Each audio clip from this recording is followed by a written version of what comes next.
안녕하세요. 호랑형님 리뷰하는 호랭박사입니다. 호랑형님 3부 70화 몰락편 리뷰를 시작하겠습니다. 이번 화에서는 회수의 주인 원앙 무지기가 본격적으로 등장했습니다. 이제는 흰산의 힘이 거의 다 빠져서 껍데기밖에 남지 않은 일영은 무지기의 상대가 되지 못했고, 이번 화 제목 몰락처럼 일영은 가장 높은 곳에서 밑바닥으로 추락해버렸죠. 한편 일영은 흰산의 힘을 환원하고 신격을 받으라는 구망의 제안을 받아들이는 척하며 구망에게 원군을 요청했었는데요. 일영의 뜻을 재상이 구망과 라오허에게 잘 전달한 것 같습니다. 이번 화 마지막에 라오허가 무지기의 공격을 받아치며 노정을 타고 등장했죠. 이로써 회수의 주인 무지기와 요하 본류의 주인 라오허, 두 강의 주인들이 한바탕 전투를 치르게 될 것 같습니다. 또한 무지기에 따르면 흰산 일족의 환원의 자리에는 거대한 비밀이 얽혀 있었는데요. 먼 옛날 부람이 흰산의 주인이던 시절 8왕이 스스로 희생하여 환원의 자리를 만들어서 부람에게 바쳤다고 합니다. 부름으로 인한 희생을 줄이고자 불가피한 선택이었던 것 같은데,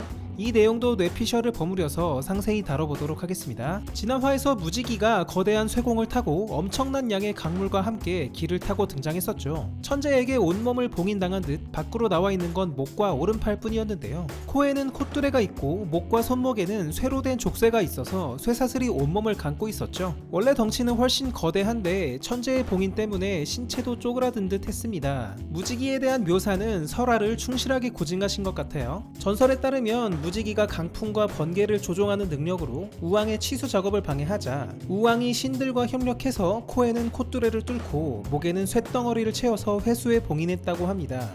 회수는 중국의 화이허 강인데요. 호형에서는 무지기가 회수의 주인으로 나왔죠. 만화 설정과 전설이 딱딱 들어맞습니다. 비록 천재에게 봉인당한 무지기라 해도 일영은 전혀 상대가 되지 못했습니다. 일영은 봉인을 깨보려고 낑낑대는 무지기에게 선빵을 날려봤지만 쇠공에 흠집 하나 안 나죠. 무지기의 갈기털 하나에 불과한 차강과 주거니 받거니 한참 싸웠던 일영인데요. 흰산의 힘이 점점 빠지고 있다고는 하지만 이렇게까지 약체가 된 것이 놀랍습니다. 현재 상태에서는 대흥이나 함하와 싸워도 그냥 발리지 않을까 싶을 정도네요. 무지기는 선빵을 날린 일영에게 즉각 응징을 하는 대신 상황을 파악합니다. 부정승계를 받은 흰산의 주인놈은 좀 전에 공격을 보니 형편없는 놈이란 걸 알아챈 듯하고 어째서 부름을 일으킨 것인지 알아보려고 일영에게 대화를 시도하죠. 그 과정에서 많은 것들을 알려줍니다. 무지기는 먼저 흰산의 묘역에 있는 환원의 자리가 어떻게 생긴 것인지에 대해 말해줍니다. 공멸을 피하기 위해 8왕들이 스스로를 희생해서 혼을 담아 환원의 자리를 만들어 부람에게 바친 것이라고 하는데요. 환원의 자리를 통해 부람의 일족 안에서만 흰산의 힘이 승계되도록 뭔가 조치를 한 것 같아요.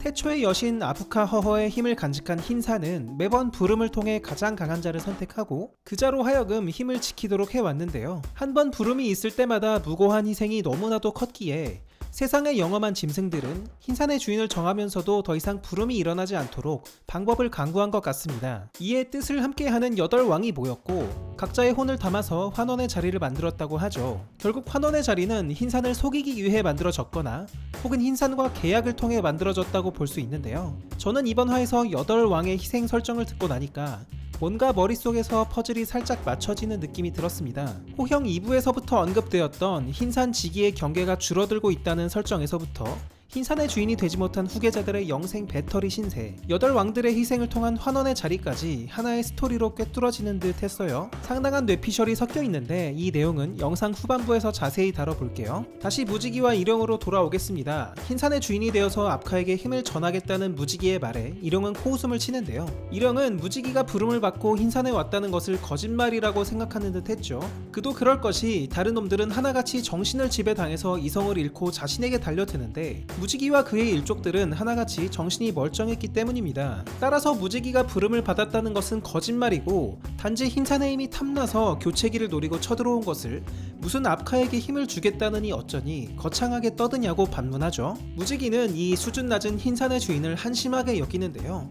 이제 더 이상 말로 하지 않고 넘볼 수 없는 힘의 차이를 바로 보여줍니다. 무지기가 번개를 일으키자 일영은 보호막을 생성해 대응하는데 이제는 흰산의 힘이 진짜로 다 빠져버린 상황까지 왔습니다. 이에 보호막이 깨져버리고 무지기의 번개에 직방으로 얻어맞는데요. 이어서 무지기의 펀치에 맞고 나가떨어지고 맙니다. 제대로 된 전투는 해보지도 못하고 허무하게 끝나버렸죠. 무지기는 이미 반격의 의지마저 꺾인 일영에게 몸통 박치기를 하며 결정타를 날립니다. 아무리 흰산의 힘이 빠졌다고 해도 이렇게까지 약할 줄이야 무지기도 놀랐을 듯해요. 부정승계가 있으려면 적어도 일영이 완달보다 강하거나 대등해야 성립이 될 텐데 앞만 봐도 완달의 발가락 털끝에도 못 미치는 놈이 부정승계를 받았으니 상황 파악은 더욱 어려웠죠. 한편 일영이 적에게 사로잡혔다는 소식이 이르하에게 전해지는데요.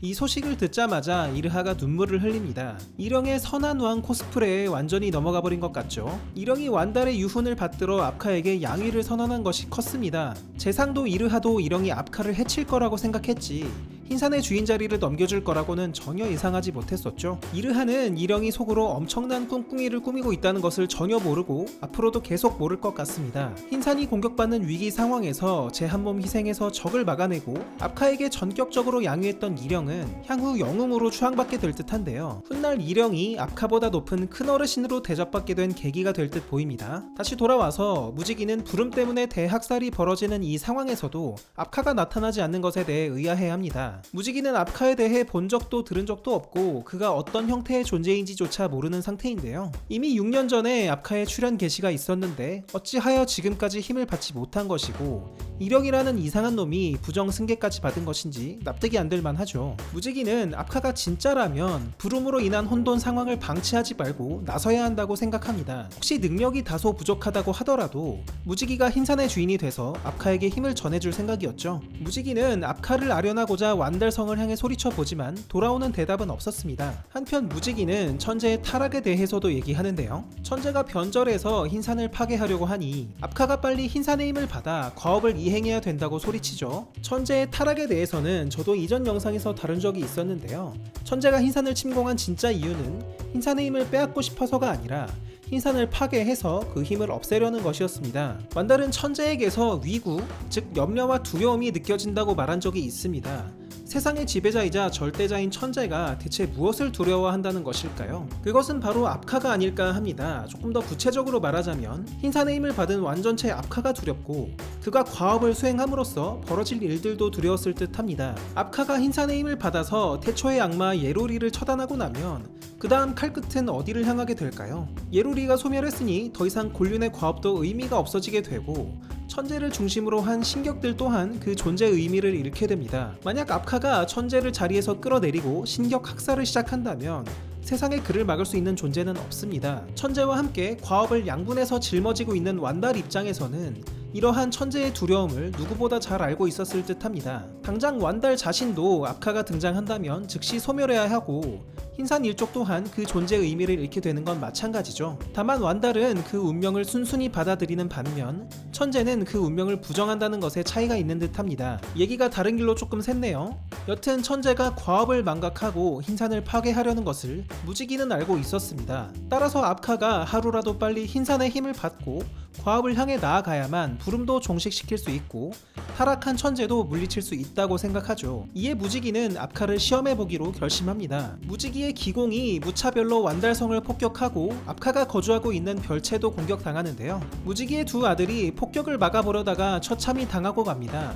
얘들은 거창하게 나타나서 압카만 지키다가 허무하게 가버리네요. 한 놈은 즉사했고 한 놈은 팔다리가 잘린 채로 겨우 살았는데 생존한 한 놈이 무지기에게 압카에 대해서 뭔가 얘기해주지 않을까 싶습니다. 무지기 아들놈들의 보호막도 깨지고 압카의 별채가 타격받으려는 순간 강의 기운이 등장해서 무지기의 기공을 막아내는데요. 재상과 함께 노정을 타고 넘어온 존재는 바로 라오허였습니다. 라오허가 왔다는 것은 재상이 구망을 설득하는 데 성공했다는 것이었는데요. 이들은 일영이 흰산의 힘을 환원하는 동안 적들과 싸워줄 원군이었죠. 라오허는 일영을 지키는 것과 별개로 감히 사풍주가 있는 완달성을 무차별 폭격한 것이 어떤 놈인지 이를 갑니다. 구족을 멸해버릴 것이라고 하는데 라오허의 사풍주 사랑은 집착을 넘어 순수 그 자체인 듯해요. 어쨌든 스스로 동기부여할 사풍주가 있으니 라오허는 구망이 뜯어 말려도 무지기와 한판 승부를 벌일 것 같습니다. 무지기와 라오허 둘 중 누가 더 강할까요? 무지기는 불암시대 부름에서 살아남은 고대의 괴물이고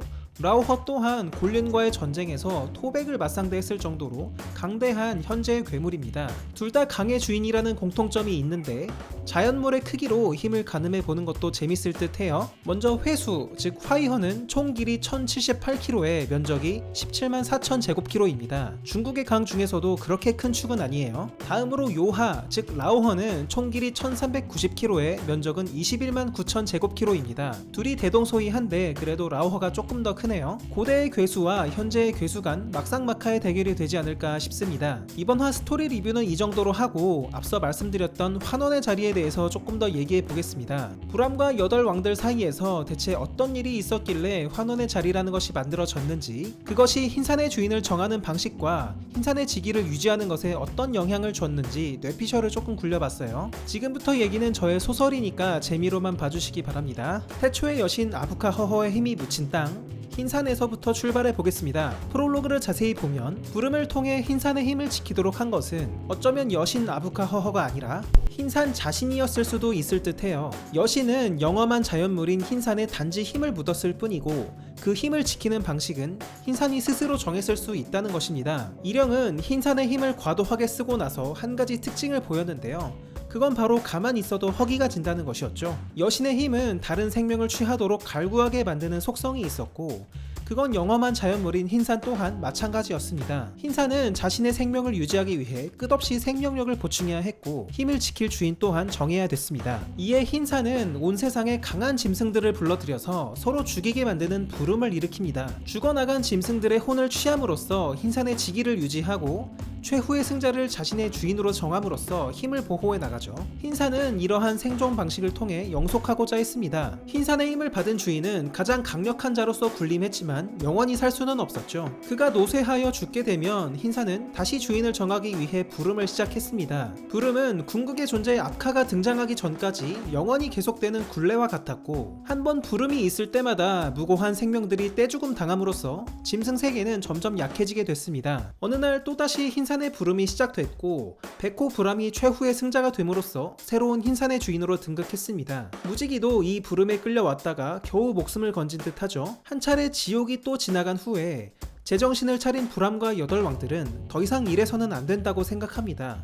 이러다가는 언젠가 짐승 세계는 공멸할 것이었죠. 불암과 여덟 왕들은 흰산과 계약을 통해 이를 해결하려고 합니다. 불암을 제외하고 가장 강력한 존재인 여덟 왕들은 스스로 흰산의 혼을 내어놓음으로써 흰산의 직위를 떠받치고자 했고 그 대가로 흰산의 주인은 가장 강력한 일족이었던 불암의 백호 일족 안에서만 승계하기로 흰산과 거래한 것이죠. 그렇게 여덟 왕들과 흰산의 계약을 이행하기 위해 환원의 자리가 만들어집니다. 한편 불암과 백호 일족은 흰산의 힘을 독점하며 세상에 군림하게 되었지만 겉으로만 그래 보일 뿐 실상은 불암도 여덟왕 못지않은 큰 희생을 치렀습니다. 흰산의 주인은 가장 강했지만 흰산 밖으로 나가지 못했기에 어찌 보면 천재말처럼 창고지기에 불과했고 후계 구도에서 탈락한 왕자들은 영생으로서 흰산의 배터리가 되는 저주받은 운명을 받게 됐죠. 부름 없이도 흰산의 직위를 떠받치기 위해 불암의 가장 강력한 후손들은 여덟 왕들처럼 스스로를 희생해 영생에 들어야 했던 것입니다. 그렇게 불암이 흰산 주인으로 등극한 이후 세상은 잠시 부름으로부터 자유로웠고 이대로 압카가 나타날 때까지 유지하기만 하면 됐습니다. 불암에 이어 도태, 대백, 완달까지 4대째 무사히 승계가 이뤄졌죠. 하지만 일족의 배신자 일령이 등장함으로써 환원의 자리가 파괴되었고 이제 불암의 후손에게만 승계한다는 계약 또한 파기되지 않았나 싶습니다. 일령이 환원의 자리를 파괴한 이상 완달로서 부정승계는 어쩔 수 없는 일이었고 여덟 왕들의 희생은 물거품이 되어버렸죠. 이 상황에 맞춰서 흰산의 직위가 왜 줄어드는지에 대해서도 얘기해 볼게요. 흰산의 직위가 점점 줄어든다는 설정은 호형 2부부터 지속적으로 언급되던 내용이죠. 여덟 왕들의 혼이 담긴 환원의 자리가 파괴되었기 때문에 직위를 떠받들던 강력한 혼들이 빠져나갔고 새로운 부름이 없어서 혼이 채워지지 않기에 흰산의 직위가 점점 줄어드는 게 아닌가 싶습니다. 압카가 이번에도 힘을 못 받으면 흰산을 파괴하려는 이유도 생각해봤습니다. 흰산의 직위가 줄어든다는 것은 흰산의 힘 자체도 점점 약해지고 있다는 뜻도 되는 것 같은데요. 압카가 과업을 수행하기 위한 힘은 점점 약해지고 있는데 계속해서 자신을 주인으로 인정하지 않고 있죠. 이제 아린을 제거했는데도 여전히 자신을 주인으로 인정하지 않는다면